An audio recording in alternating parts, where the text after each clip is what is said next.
Question 2, 4. On a fait 2, 4.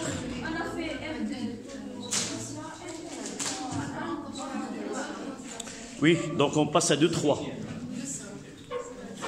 2, on était en 2, 3.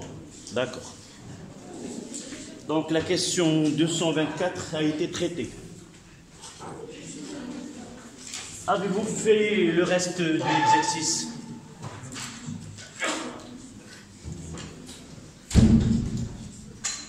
Qui a fait ce qui reste de cette feuille?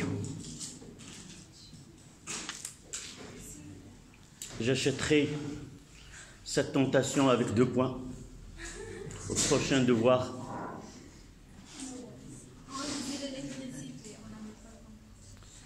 On parle, si quelqu'un a tenté de faire la correction qu'il me ramène, ce qu'il a fait, c'est pas obligatoirement, mais personne, un dommage. Ces 2 points vont être remis à la prochaine fois. Donc la question 2, 3, c'était quoi? Rappelez-moi essayez de lire cette question 2, 3. Allez, tu lis. Afin d'étudier le phénomène de modulation d'amplitude, on utilise un logiciel de simulation qui permet d'obtenir l'AG de la tension modulée ST en fonction du temps. Les valeurs numériques ont été choisies pour une lecture facile, mais ne représentent pas l'onde réelle émise par un portail. D'accord. La première des choses, on discutera cette introduction. C'est déjà annoncé au début de l'exercice que le phénomène que nous étudions n'est pas aussi simple qu'on croyait. En réalité, c'est un phénomène qui est complexe, mais on a fait une étude qui est idéalisée de telle manière à appliquer ce que nous avons vu dans le cours. Ça veut dire quoi? Ça veut dire que cette courbe ou ce graphe qu'on nous a donné, ce n'est pas la réalité. D'accord?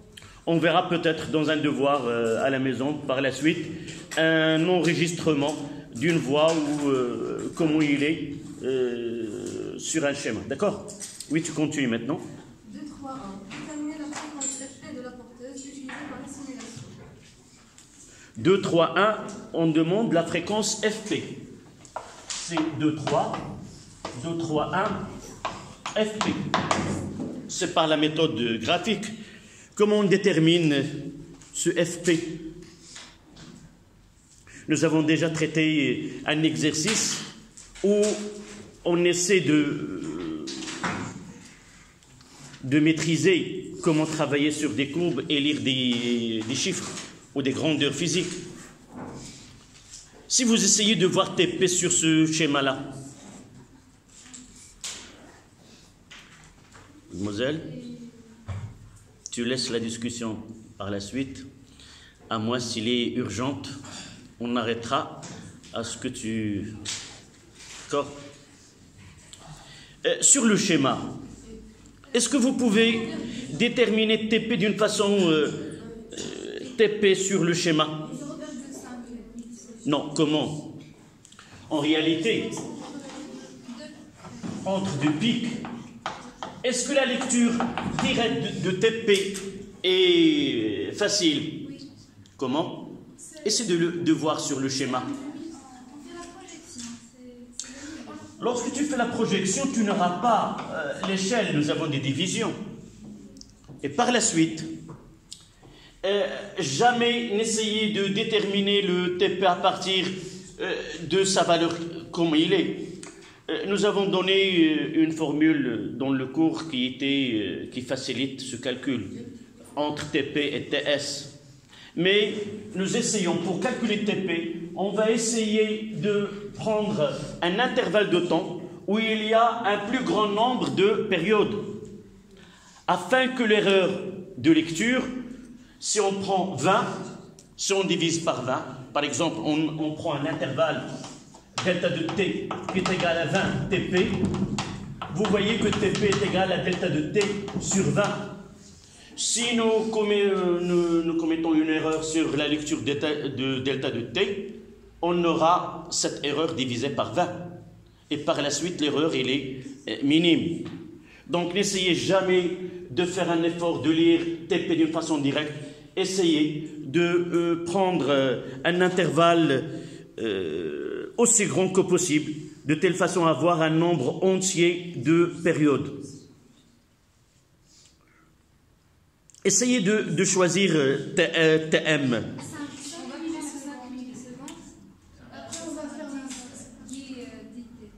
On prend soit 10 TP, de telle façon à avoir sur le schéma, on commence par un pic avec une graduation et le dernier soit avec une graduation. D'accord? Donnez-moi ce que vous avez lu. Tu as choisi delta de t est égal à combien? 10 comme échelle 10 millisecondes. Non, 5 millisecondes. 5. Donc delta de t est égal à 10 millisecondes ou 5. Non, d'abord la lecture, c'est 5 millisecondes. D'autre côté, ce delta de t est égal à 10 TP. De là, on tire que TP est égal à delta de t sur 10, qui est égal à 5 sur 10, qui est égal à 0,5 millisecondes. D'accord? Par la suite, FP, ça sera 1 sur TP, qui est égal à 10 à la puissance 3, divisé par 0,5. D'accord? Essayez. C'est l'inverse, on nous demande la fréquence, donc on prendra l'inverse de TP. D'accord? Ça donne combien? J'ai perdu une... Même, c'est 2 10 à la puissance 3 Hertz, ou 2 kHz. Oui, mademoiselle. Monsieur, pourquoi on a pris 10 millisecondes? Tu peux... Sur mon schéma, j'ai pris 20. Mais on peut prendre 15. Tu choisis de telle façon, j'ai dit, on choisira aussi grand que possible, mais choisir des graduations qui donnent des valeurs ici, un nombre entier de division. D'accord? Non, là j'ai fait 20 TP. J'ai trouvé la même chose. D'accord? Donc, il y a une relation de proportionnalité. Mais une fois qu'on prend 10, on trouve 0,5, on prend 20, on trouve 0,5, c'est bien. Parfois, la lecture, ils ont dit que ce schéma, il est simplifié. C'est-à-dire simplifié soit dans la lecture, soit dans la représentation. Donc, n'essayez jamais de faire une lecture directe, essayez de faire de la même manière. Et vous devez mettre ceci sur vos feuilles de réponse. Ne dites pas graphiquement on trouve TP est égal. Essayez d'écrire la méthode avec laquelle vous avez abouti à cette valeur-là. D'accord?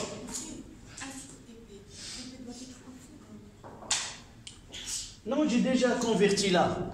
En millisecondes, c'est 10 moins 3. Je fais passer le 10 moins 3 en haut, ça donne 10 à la puissance 3. D'accord? Normalement, si tu as fait les calculs, tu trouveras, si tu calcules, tu trouveras le même procédé que ce que tu as fait. Donc, ce 2, 10 à la puissance 3 Hertz, ou 2 kHz. 2, 10 à la puissance 3.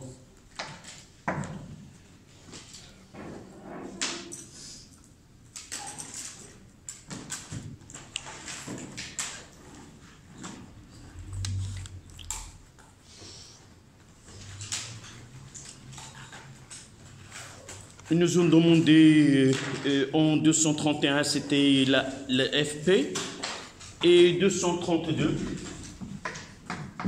le FM, la fréquence, la FM, la fréquence de signal modulant. De la même manière,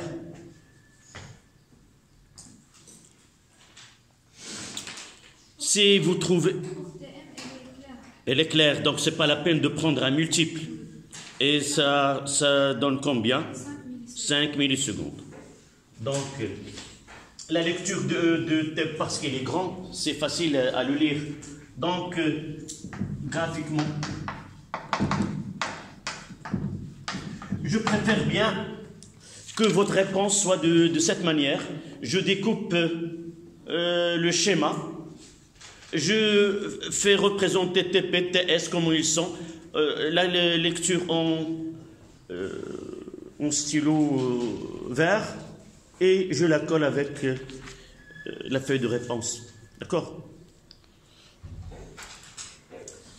Ce travail nécessite un entraînement à l'avance. C'est-à-dire, dès maintenant, je dois m'entraîner à faire ce travail. Sinon, à l'examen, j'aurais pas cette habilité de ce travail. Donc, il faut s'entraîner pour ne pas perdre de temps au cours d'un examen. Donc, graphiquement, Tm est égal à 5 millisecondes. Ça veut dire que Fm est égal à 1 sur 10 moins 3, ça donne 10 à la puissance 2. 2 à la puissance 2 Hertz.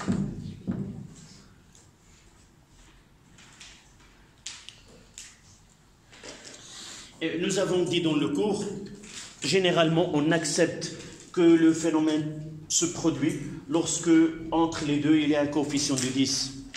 Ça veut dire que Fp généralement doit être 10 fois. Et cet exercice, il est fidèle à cette règle-là. 2 10 à la puissance 2 et là 2 10 à la puissance 3. Donc la fréquence de la porteuse dans ce cas-là est 10 fois la fréquence de signal modulant.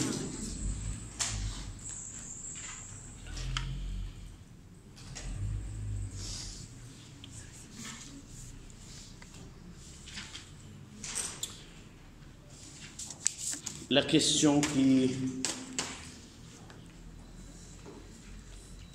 c'est 233. Il nous demande de déterminer la fréquence FM. Là, on l'a déterminé. Dans la même question, c'est déterminer le coefficient, le taux de modulation. Ou non? Non, c'est la question 233. Déterminer SM min et SM max, les valeurs de minimale et maximale de l'amplitude du signal modulé, et en déduire l'expression de taux de modulation. D'accord?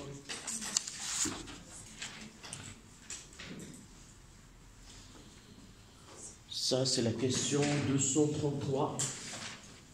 2, 3, 3.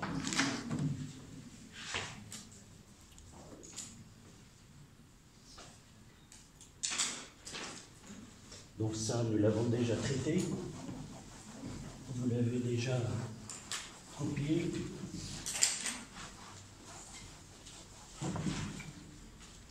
Et de là, 2, 3, 3.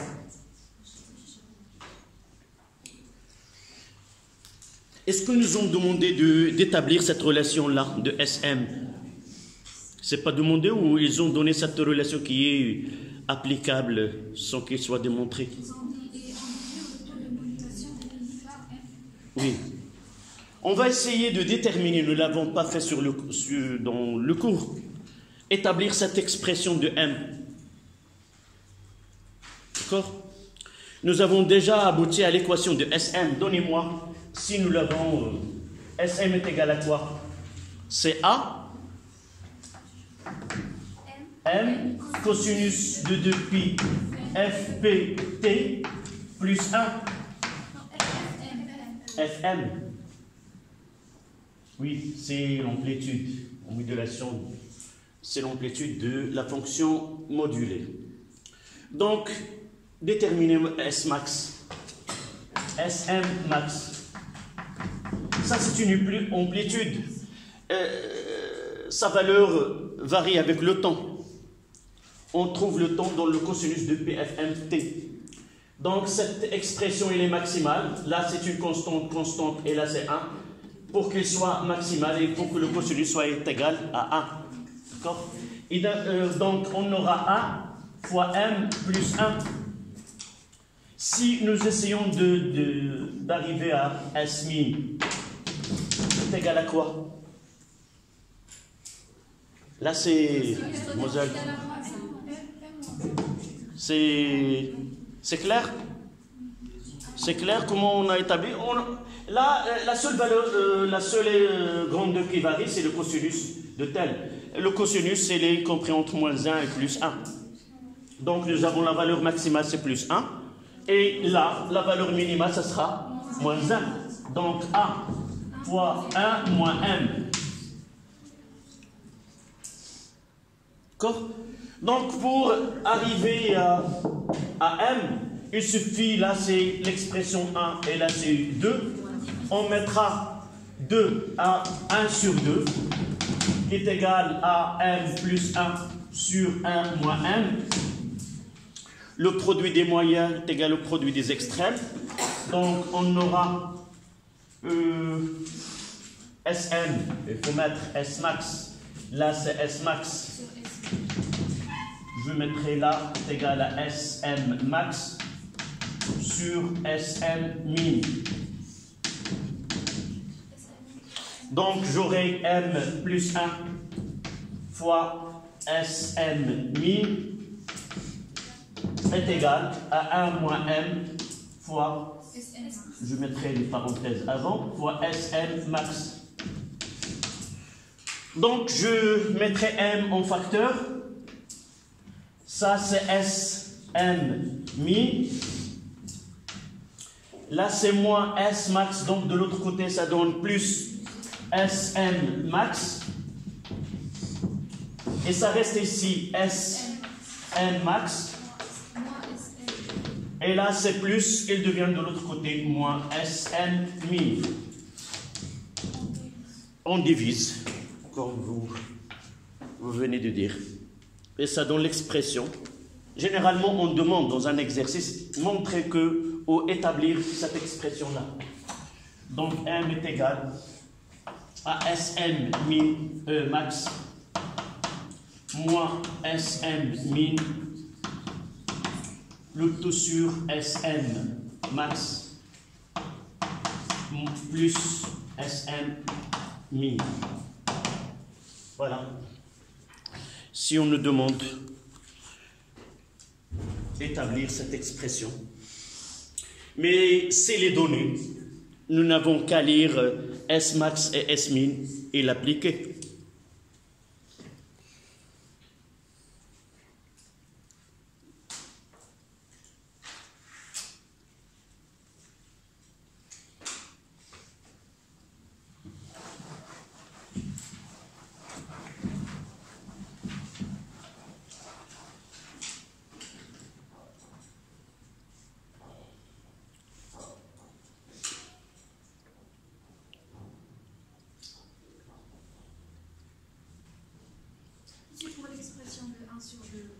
Oui. Comment? Là? Oui, 1 sur 2. Ça veut dire quoi? Ça veut dire, j'ai simplifié par A à l'avance. Au début de l'expression, il y a Sm max. Avant d'écrire 1 sur 2. Là, S, là. Dans ce rapport-là. J'ai fait le rapport M. Tu suis et tu me dis là. Tu suis. A, je mettrai cette valeur-là, c'est A, il se simplifie. De l'autre côté, c'est S max sur S min. Là, j'ai mis M1, M plus 1 fois S min est égal à S max fois 1 moins. D'accord? Au début de l'expression. Qu'est-ce qu'il a l'expression? Avant 1 sur 2. Sm max. Est-ce qu'il y a une erreur? Tu peux me montrer ce qui est...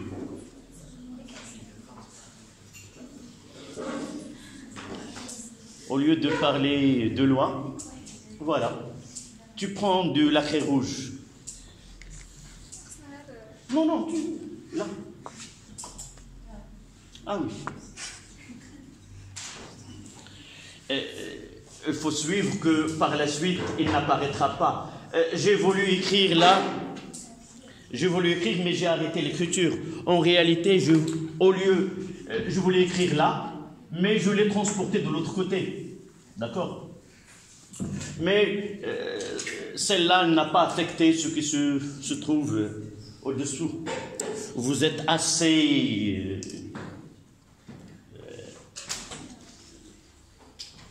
pour voir qu'il s'agit d'un oubli tout simplement. Mais s'il affecte le calcul par la suite, oui, ça sera... Donc on passe à la question suivante. Ah, nous n'avons pas complété. Ça, c'est une question qui n'était pas formulée dans l'exercice. Donc comment on va lire ?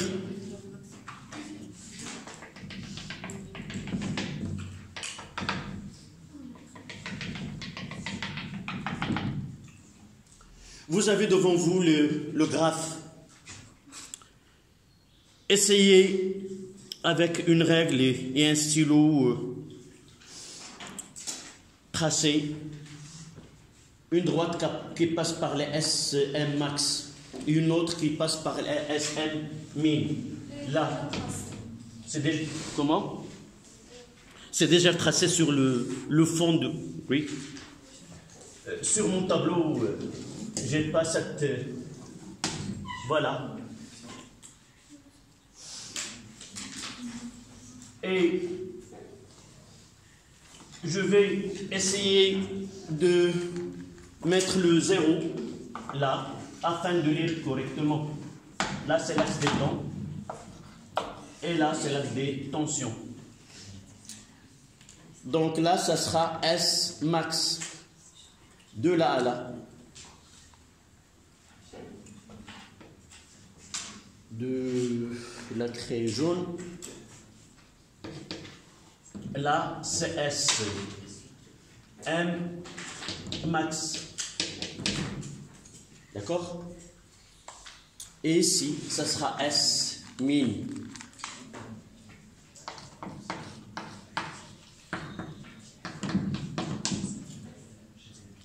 Voici l'amplitude.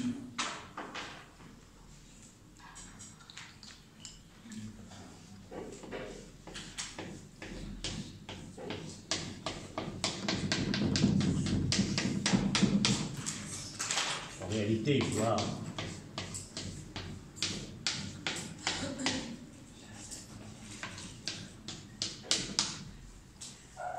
D'accord?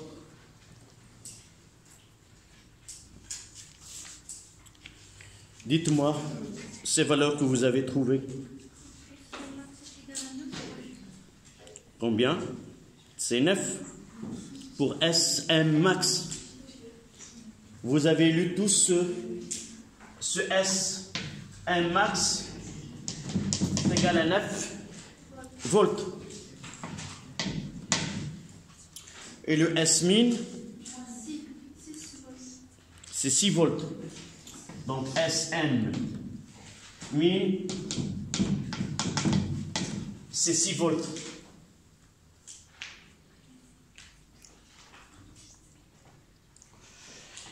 Si je n'arrive pas à rendre ce graphe avec la feuille, il vaut mieux de faire un petit schéma comme ça sur ma feuille, et je mettrai là S max et là S min.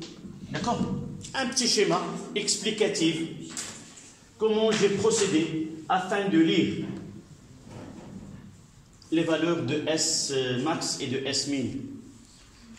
On va en déduire ce taux de modulation M qui est égal à 9 moins 6 sur 9 plus 6. Ça donne combien?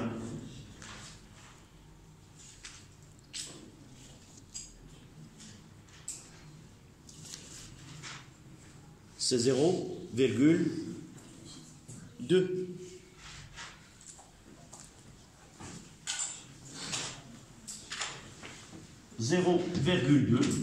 Et ça vérifie bien que M est inférieur à 1. Donc la modulation est de bonne qualité.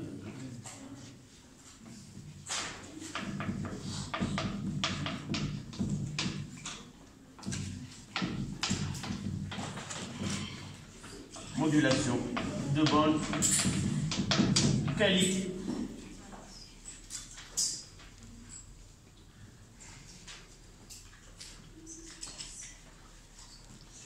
Question qui n'a pas été posée là. On peut ajouter le 234. Déterminer la composante continue U0. La tension continue U0.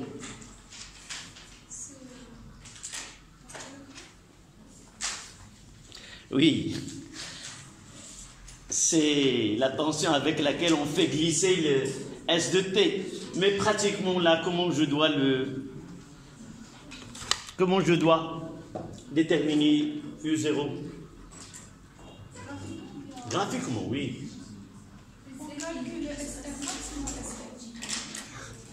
Nous pouvons la déterminer de deux façons. Une qui est directe à partir de graphe, là, et l'autre, on peut l'en déduire à partir de M. Oui, en utilisant que M est égal à SM sur U0, et l'autre, c'est qui est graphique. Et essayez de lire bien la question. Si on demande de déterminer graphiquement la tension continue U0, vous n'aurez pas le droit d'utiliser M. Comment peut-on schématiser U0 là? La première des choses, c'est essayer de faire apparaître le signal modulant. C'est celui-là. D'accord? Et là, c'est S. On mettra là. Dans cet exercice, quel était le signal modulant? C'est VM. C'est V de T, s'il vous plaît. Revenez au début de l'exercice. C'est V de T est égal à VM cosinus. D'accord? Donc là, c'est quoi ça? Cette valeur-là? C'est VM. Oui.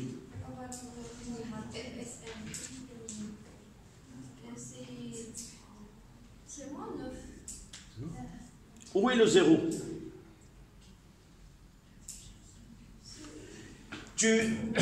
On est d'accord que là c'est S et là c'est min. Il suffit de faire la projection ici, de le lire, tout simplement. Cherche S min et essaie de lire la tension correspondante. D'accord? Tu as vu ou... D'accord?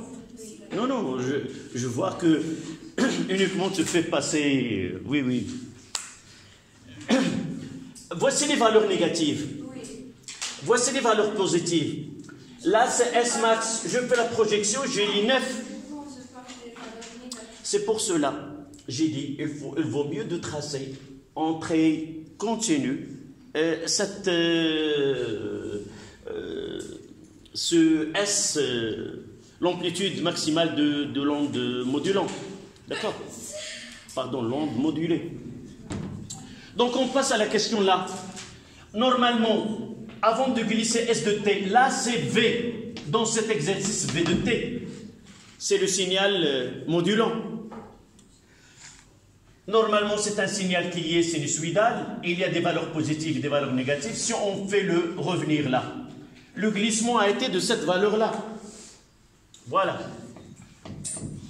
Donc, le Vmax, le Vmin et le 0, je cherche la médiane de ce segment-là, et là, c'est U0.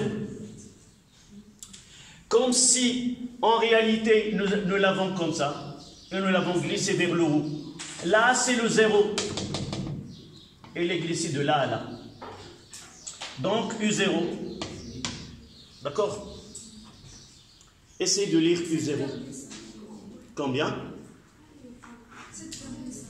7,5.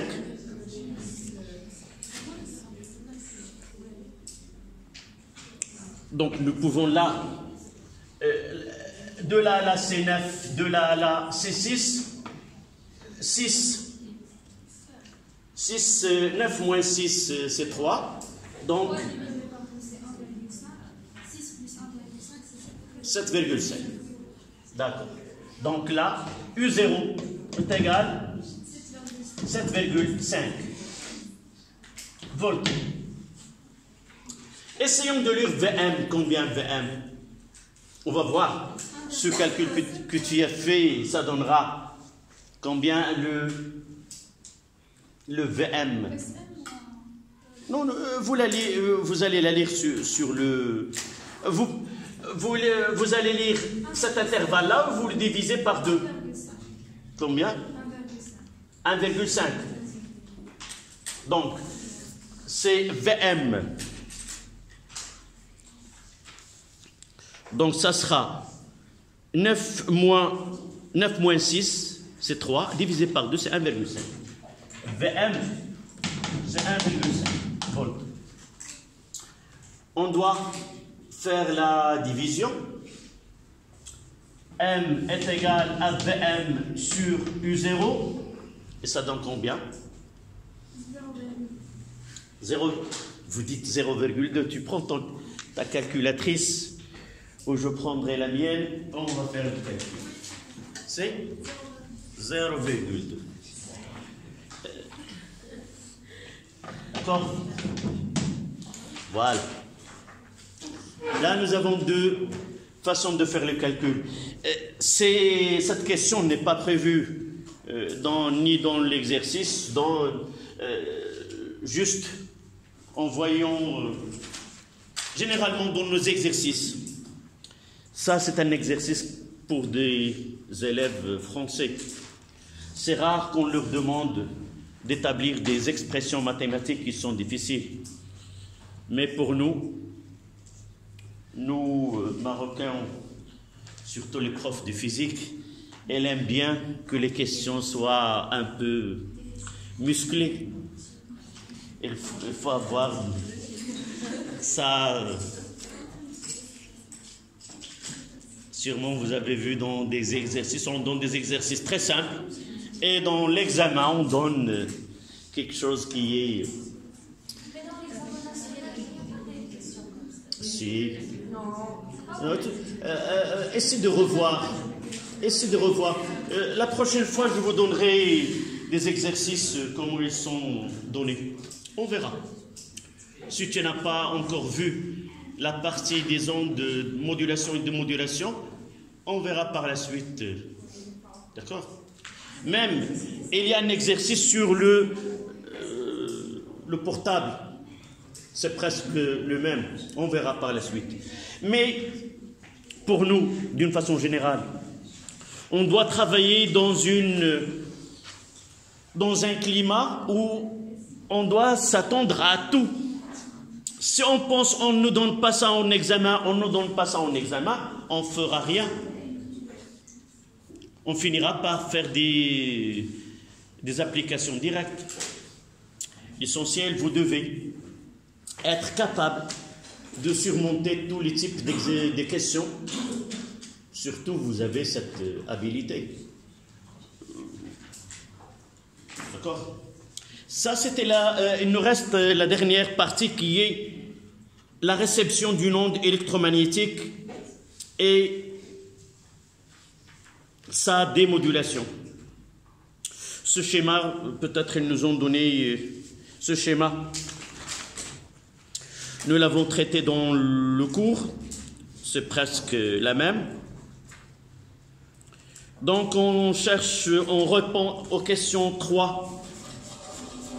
Il convient d'utiliser 3.1 pour le détecteur d'enveloppe B, ou A ou C, on nous demande de choisir. Quel est le détecteur d'enveloppe dans ces 3 cas? C'est B. Donc, le schéma B correspond au détecteur d'enveloppe. Là, on le trouve dans les examens. Ce sont des questions à choix. Nous ne devons pas justifier. Les seules questions qu'on ne doit pas justifier dans l'examen, c'est lorsque on nous donne des questions à choix multiples. Là, vous dites le circuit que correspond CB, tout simplement. D'accord? Donc, 3. La question...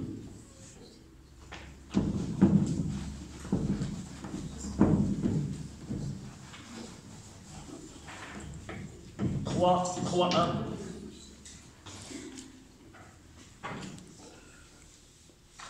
Pour le détecteur d'enveloppe, CB. Pour le détecteur d'enveloppe, c'est le schéma B.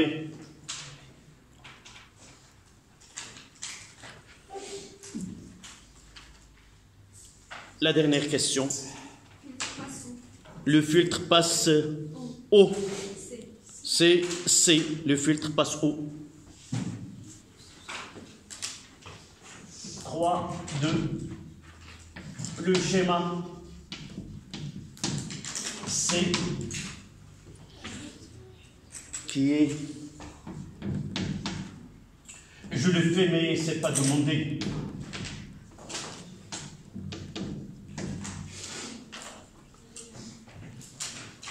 C'est le filtre passe haut.